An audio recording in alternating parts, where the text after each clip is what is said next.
महाराष्ट्र के लोग हैं। महाराष्ट्र में उसमें बहुत सारा रीजन छत्तीसगढ़ का और मध्य प्रदेश का भी है।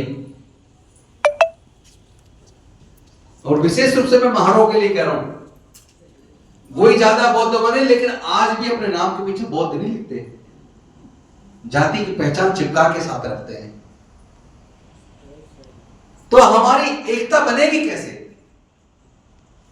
जब हम सबको पता है, जब कोई व्यक्ति बीमार हो जाता है, गंभीर बीमार हो जाता है, और डॉक्टर कहता है तुम्हारा तो ऑपरेशन करना पड़ेगा, कम से कम 10 बोतल खून का इंतजाम करो। क्या कोई आज तक एक भी दुनिया में ऐसा आदमी मिला है जिसका ऑपरेशन हो और वो ये कहे मुझे केवल ब्राह्मण का खून चाहिए, नहीं तो मुझे मरना मंजूर है पर मैं खून स्वीकार नहीं करूंगा, या मुझे केवल बनिए का चाहिए, क्षत्रिय का चाहिए, या दलित का चाहिए, पिछड़े का चाहिए, या मुस्लिम का चाहिए, या ईसाई का चाहिए। जब जान बचानी है तो कहते हैं मेरे लिए तो वही भगवान है जो अपना खून दे के मेरी जान बचा दे। तब जाति धर्म सब खत्म। यानी इंसान, कुदरत ने हमें इंसान पैदा किया और इंसान को केवल इंसान का खून चल सकता है, जानवर का नहीं। ये सब जानते हैं। और हम दलित लोग भी हजारों जातियों में बटे हैं, तो जीतेंगे कैसे? जब ब्राह्मण से कोई पूछता है तुम्हारा वर्ण क्या है, तो वो कहता है मैं ब्राह्मण हूं। जब कोई क्षत्रिय से पूछता है कोई तुम्हारा वर्ण क्या है, तो वो कहता है कि मैं क्षत्रिय हूं। जब वैश्य से कोई पूछता है तुम्हारा वर्ण क्या है, तो वो कहता है मैं वैश्य हूं। क्या तुमने किसी को आज तक ये बताते सुना है कि मेरा वर्ण शूद्र है या मैं अछूत हूं? उनसे कोई पूछे उनकी जाति, तो वो कहेंगे मेरा वर्ण भी ब्राह्मण, मेरी जाति भी ब्राह्मण, मेरा वर्ण भी क्षत्रिय, मेरी जाति भी क्षत्रिय, मेरा वर्ण भी वैश्य, मेरी जाति भी वैश्य। लेकिन जब इधर बात आती है तो कोई कहता है मैं गुजर हूं, मैं जाट हूं, मैं चमार हूं, मैं खटीक हूं, मैं लुबहार हूं, मैं प्रजापति हूं, मैं नौनिया हूं, मैं तेली हूं।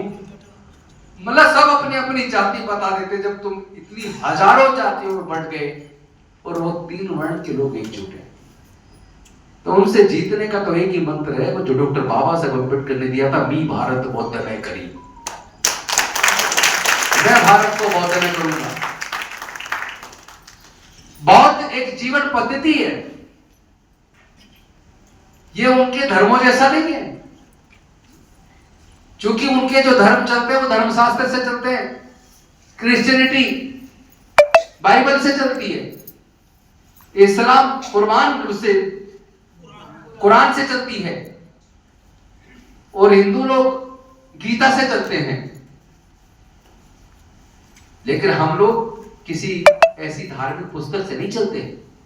हमें तो जो तथागत बुद्ध ने जो मार्गदर्शन किया, 4 आर्य सत्य बताए, अष्टांगिक मार्ग दिया, मुक्ति का मार्ग दिया, दुख से दूर होने का मार्ग दिया, पंचशील दिया,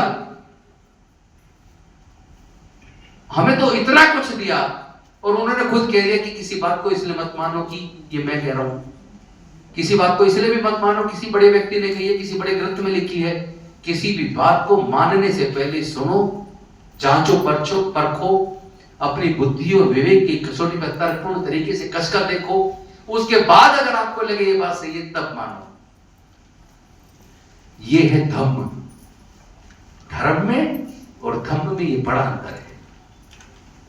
तो हमें ये मानना पड़ेगा और समझना पड़ेगा जो इस देश का मूल निवासी है, आज वो हजारों जातियों में बटा है, और वही जातिगत उत्पीड़न की वजह से कोई सिख बन गया, कोई क्रिश्चियन बन गया, कोई मुस्लिम बन गया। लेकिन अंततोगत्वा अगर आप उसके इतिहास में जाएंगे तो सब मूल निवासी मिलेंगे, और हमारे पूर्वज बौद्ध थे। सम्राट अशोक जी के टाइम पर म्यांमार से लेकर काबुल कंधार तक पूरा अखंड भारत बौद्ध में था। जहां भी खुदाई होती है 500 साल से पहले के जितने भी प्रमाण निकलते हैं केवल बुद्ध के निकलते हैं, किसी दूसरे के नहीं निकलते। इस सच्चाई को, इस इतिहास को किसी की हिम्मत नहीं जो काट दे। महाबोधि महावीर की मुक्ति का आंदोलन हम लड़ रहे हैं,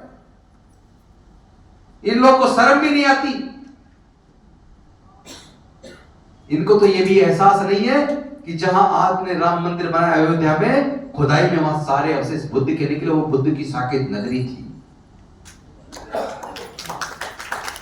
आज के देश के प्रधानमंत्री नरेंद्र मोदी जब मुख्यमंत्री गुजरात हुआ करते थे तो सोमनाथ टेम्पल के नीचे आर्कियोलॉजिकल सर्वे ऑफ इंडिया ने खुदाई शुरू की, उसमें बुद्ध की गुफाएं और मंदिर निकल आया, उसको तुरंत रोक दिया। जिस विवेकानंद का ये मार्गदर्शन मानने की बात करते हैं आरएसएस के लोग या आर्य लोग, वो स्वामी विवेकानंद के वॉल्यूम्स को पढ़ें। उन्होंने अपने 7वें वॉल्यूम में कहा है उड़ीसा का जगन्नाथपुरी का जो मंदिर है वो बुद्ध का मंदिर है और बहुत सारे बौद्ध मंदिरों को कब्जा कर हिंदू मंदिर में तब्दील किया गया है। चाहे केदारनाथ का मंदिर हो, चाहे बद्रीनाथ का मंदिर हो, चाहे तिरुपति बालाजी का मंदिर हो, चाहे देवघर झारखंड के अंदर महाकाल का मंदिर हो, ये तमाम मंदिर बौद्ध मंदिर है। और तो और हमारा महाबोधि महाविहार जहां तक बुद्ध को ज्ञान की प्राप्ति हुई थी, वहां उन्होंने उस मुख्य मंदिर के बगल में एक मंदिर बना दिया। मतलब मंदिर तो पहले बना, जो पंचवर्गीय भिक्षुओं को जो बुद्ध ने ज्ञान दिया था उनकी तस्वीरें लगी हैं और उनके ऊपर पीला कपड़ा उड़ा के करे 5 पांडव हैं। कभी जाके देखना 7 मूर्तियां हैं उसमें 5 पंचवर्गीय भिक्षु है जिनको तथागत बुद्ध ने सारनाथ में जाके वो ज्ञान दिया था। ज्ञान प्राप्ति होने के बाद उनकी प्रतिमाएं हैं। मैं गया था महाबोधि महाविहार, पीछे भी 2 बार गया हूं, और वहां लोगों ने वो वस्त्र हटा के दिखाया तो सारे चीवर पहने हुए बौद्ध भिक्षु हैं, उनकी मूर्तियां हैं और बुद्ध की मूर्ति और महामाया की मूर्ति है, और उसको वो कह रही है 5 पांडवों की मूर्ति है। शर्म नहीं आती दूसरे के धार्मिक स्थल पे कब्जा करते हुए? बात आस्था की करते हो। एक तरफ हमारे देश का सर्वोच्च न्यायालय जब ये बाबरी मस्जिद वाला केस सुन रहा था तो वहां जो खुदाई में बुद्ध के अवशेष निकले सबको दरकिनार करते हुए, कानून को भी दरकिनार करते हुए हमारे सुप्रीम कोर्ट के उस वक्त के जजों ने एक शर्मनाक काम किया, आस्था के आधार पर जजमेंट दे दिया। हमने तो सुना था न्यायालय आस्था से नहीं सबूतों से और कानून से चलते हैं, लेकिन हमारे अपने देश की सर्वोच्च संस्था न्याय का मंदिर जिसे हम कहते हैं, उस सर्वोच्च न्यायालय ने साक्ष्यों को और कानून को ताक रखकर आस्था के आधार पर जजमेंट दे दिया। चलो हमने तो स्वीकार कर लिया, पूरे देश ने स्वीकार कर लिया, पर मैं पूछना चाहता हूं तुम्हारी आस्था आस्था है क्या बौद्धों की आस्था आस्था नहीं है? क्या हमारा महाबोधि विहार को खाली नहीं कर देना चाहिए? आप वहां बैठ के अंधविश्वास पाखंडवाद फैला रहे हो, पिंडदान करवा रहे हो, शर्म नहीं आती? अभी तो हम केवल महाबोधि महाविहार की मुक्ति की बात कर रहे हैं। अगर इसको सरकार तुरंत स्वीकार कर लेती है तो बात हम शायद यहीं पे खत्म कर दें। जो लोग मस्जिदों के अंदर मंदिर तलाशते घूम रहे हैं ना, मैं ऐसे लोगों को बता देना चाहता हूं, भारत में जितने भी 500 साल से पहले के बने हुए मंदिर हैं सारे बौद्ध मंदिर हैं। और फिर बौद्ध लोग अगर ये सब मान करने लगे तो तुम्हारा क्या होगा? हमें महाबोधि महाविहार तुरंत वापस चाहिए, और साथ ही साथ जो डॉक्टर बाबा साहेब अम्बेडकर जी हमारे विकास का रास्ता बना कर गए, जिसमें से 70% स्कीम तुम बंद कर चुके हो, हमें वो सारी की सारी स्कीम वापस चाहिए। हम लोग इस लड़ाई को लड़ेंगे। बेशक आपने हमें हजारों जातियों में बांटकर एक साजिश करके आप सब चीजों पे कब्जा करते जा रहे हो, लेकिन आपने देखा होगा मछली को भी या किसी भी कमजोर आदमी को, किसी पक्षी को भी अगर कोई सताता तो वो भी छटपटाता है अपने को बचाने के लिए। जब बात हमारी अस्मिता की और हमारे स्वाभिमान की आएगी तो हमारे समाज के लोग इतने कमजोर नहीं है।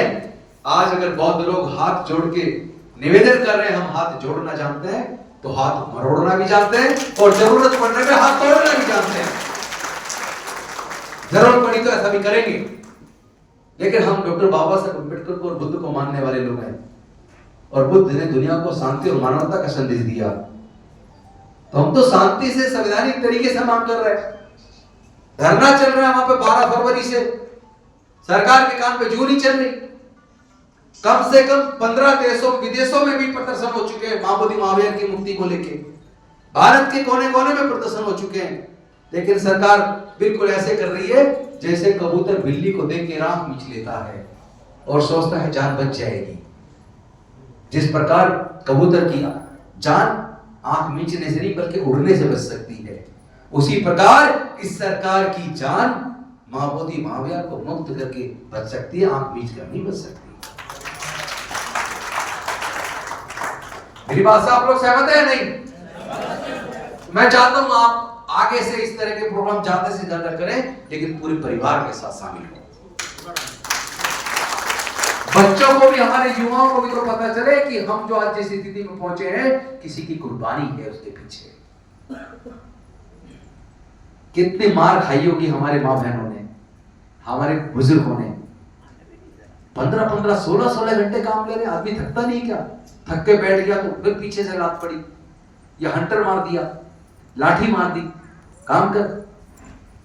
और वो भी आधे पे, खाना भी नहीं मिलता भरपेट। पैसे काम के बदले पैसे तो पूछ लो, बचा हुआ घर का खाना मिलता था, आप सबको पता है। ऐसी हालत से निकाल के लाने वाले डॉक्टर बाबा साहब अम्बेडकर जी की कुर्बानी को हम बेकार नहीं जाने देंगे। एक नहीं, हजारों मंत्री की कुर्सियां कुर्बान है डॉक्टर बाबा साहब अम्बेडकर के विचार से। तो अंत में मैं आप सबको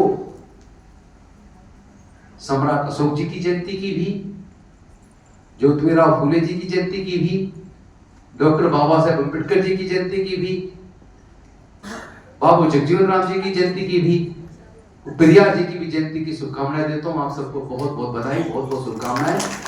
अपने बच्चों को अच्छा मार्गदर्शन दें, नशे से दूर रखें, और पैसे के अभाव में दिक्कतें हैं लेकिन फिर भी उनकी पढ़ाई पे ज्यादा से ज्यादा ध्यान दें। इन्हीं शब्दों के साथ आपने मुझे बहुत ध्यानपूर्वक सुना, सम्मान के साथ मुझे बुलाया, इतना सम्मान किया, मैं इसके लिए आप सबका और विशेष रूप से ऑल इंडिया समता सैनिक दल का और सम्राट अशोक वेलफेयर फाउंडेशन का भी धन्यवाद करता हूं, और अपने सैनिक सैनिकाओं को विशेष रूप से सैल्यूट करता हूं। और आपका भी धन्यवाद, आपने अपने समय से भी मुझे समय दिया। आप सब साथियों ने, जो मैं जानता हूं आप सारे विद्वान लोग हैं, हो सकता है मेरे से कई गुना ज्यादा विद्वान लोग यहाँ बैठे हो मंच पे भी और नीचे भी, लेकिन हर किसी को मंच नहीं मिलता, मुझे मंच मिल गया। आपने अपने समय में से समय मुझे दिया, मैं जानता हूँ, इसके लिए मैं आप सबका भी आभार व्यक्त करता हूँ। बहुत बहुत धन्यवाद। नमो बुद्धाय, जय भीम, जय भारत, जय संविधान, जोहार।